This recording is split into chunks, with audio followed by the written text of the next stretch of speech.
Welcome to the MUFG Global Markets Podcast.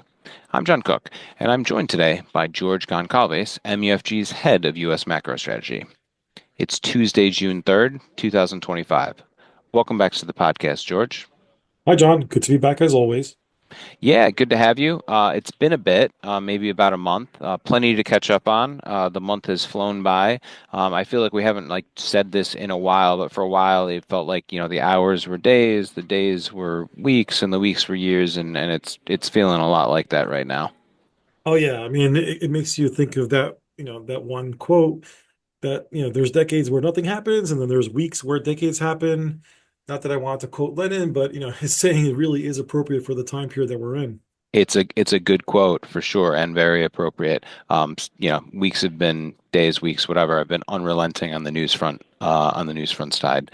So let's get into it. Plenty of recap, as I alluded to since our last episode. Just kind of off the top of my head, you got a truce with China on the trade front, only to find out that talks aren't going well. With some heightened rhetoric from both sides over the weekend. The U.S. lost its last AAA rating. I believe, as you remember in the chat, you called it the day the U.S. lost its last AAA, which was sad but poetic. You had the U.S. Court of International Trade blocking Trump's tariffs, only to have an appeals court shortly thereafter grant the administration a stay, which effectively allows the collection of tariffs to continue until further notice. Obviously, a lot to see play out on the Court of Appeals front and potentially Supreme Court front there. The big, beautiful bill passed the House by a single vote. It's in the Senate's hands now. I'm sure I forgot something there. Oh, yeah. There was a Fed meeting. Should have thought of that. And the minutes, which we more recently got, discussed that recession risk is top of mind. Plenty to discuss, rather. But your team, not surprisingly, covered many of these topics in your recent monthly entitled "U.S. Macro to Markets Outlook: The Great Whiplash." Um, and you in the piece, I'll sort of paraphrase briefly, but you said there have been many policy shifts, plus low conviction that sort of led to a stop-start but go nowhere market. Tell us what you mean by that.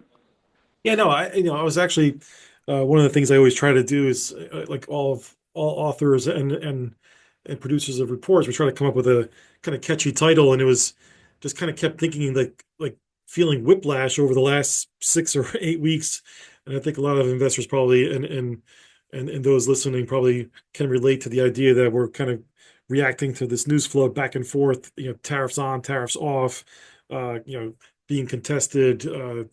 How other countries are perceiving things, how they're reacting, how markets are digesting.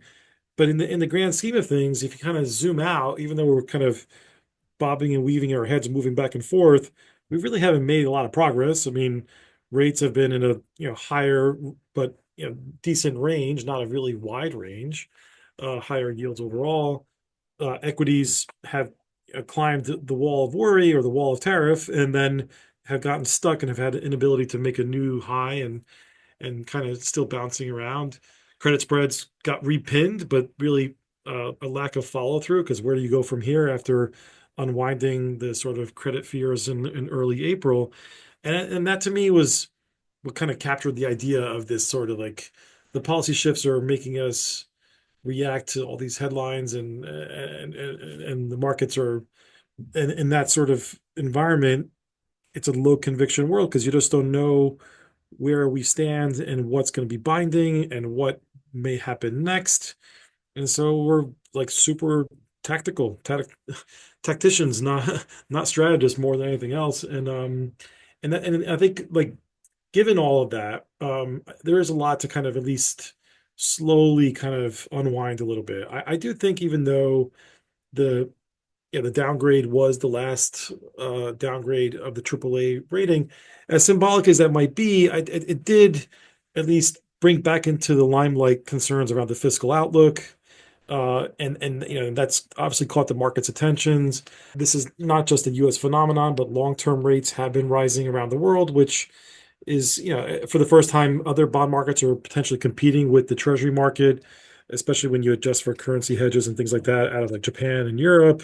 And so I do think although the event itself is not a major surprise to markets and was like digested so quickly, um, I do think it does play a role of like in focusing our attention back on this fiscal situation, especially with the kind of interplay between the fiscal goals and aspirations of the big beautiful bill and how that relates to the tariffs.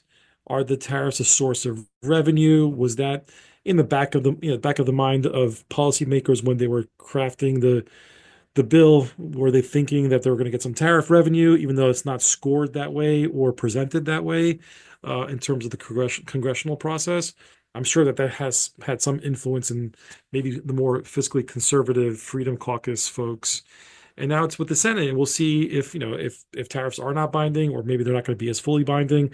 Do we get the revenue that we need to kind of pay for some of these tax cut extensions? So yeah, I think like all this stuff is related. And then meanwhile, the tariffs themselves, if it changes the nature of how foreign investors invest back into US treasuries, if there's less capital flows coming back in, maybe we lose the benefit of what tariffs mean altogether if we have less buyers from foreign investors and therefore long-term rates have to be higher just to get investors to buy. So like all this stuff is happening and it creates like this kind of quagmire where we kind of are stuck in these tight ranges without a clear direction from here.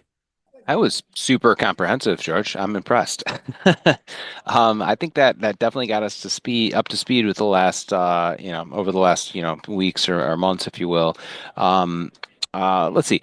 So that's where we are. Looking ahead, again, I'm sure we'll get more tariff headlines, more starts, more stops, or whatever. But what's a known unknown at this point is the labor market. So we got the JOLTS data today, which were, some interesting and conflicting, signs of strength and weakness there. And we have the always important employment report on Friday. Why don't you take our listeners through what to expect for that report and perhaps some of the other key data releases this week? Yeah, yeah. So I think, like I kind of alluded to in the first part, like we're now like super tactical. I think most market participants are going to just kind of take it one data point at a time and not try to be too forward looking because of all this uncertainty. But the jobs market really is like the final piece of the puzzle to kind of really determine if we are, going to go into an economic slowdown. Were we already in an economic slowdown? Are we going to be more in a malaise environment, or perhaps all the bad news is behind us? And maybe as a kind of, just to kind of refocus the attention back to our monthly, which I encourage folks to go take a look at. We did take down our recession odds a little bit. The de-escalation of the tariffs, at least for now, and perhaps them not being as bad as people feared, perhaps we won't see as much damage to the economy. So we've taken down our recession odds a little bit. But at the same time, we've increased our stagnation odds, which is kind of like harking back to the pre-pandemic world. For a long time, we've been collectively, we have been thinking, the marketplace has been thinking that this is a new world paradigm, that it's more an inflationary environment. But what if, in fact, we go back to the old world where technology inherently is deflationary? AI could end up displacing a lot of work and or maybe be a productivity tool, which then is deflationary. Either way you cut it, maybe we go back to that old world where we don't have to fall into a recession, but we go back to a more of a kind of optimal or suboptimal growth where some industries are growing, some aren't, as you know, and as I've been kind of chronicling for a long time, the idea that a lot of the jobs have been government jobs, and if at least that's offline for a bit, and the private sector is retooling as we're going through this sort of changes, and maybe not really in a rush to hire as they were before. There's less immigration.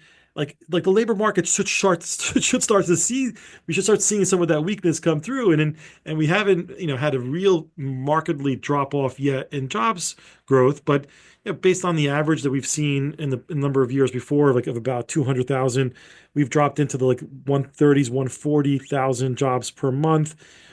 Anything around there, I think that the market's not going to overreact when it comes to this Friday's number, which will be for the May NFP. But at some point, like we're probably due, and I know I've been saying that for quite some time, that there's inherent weakness in the labor market, and that a lot of the supporting factors are behind us. There isn't that sort of fiscal impulse or thrust like before. Um, and like what industries are really hiring hand over fist and getting people in place. And this has a very similar feel to what took place heading into the election last year, where businesses went to the sidelines to kind of see the outcome of the election.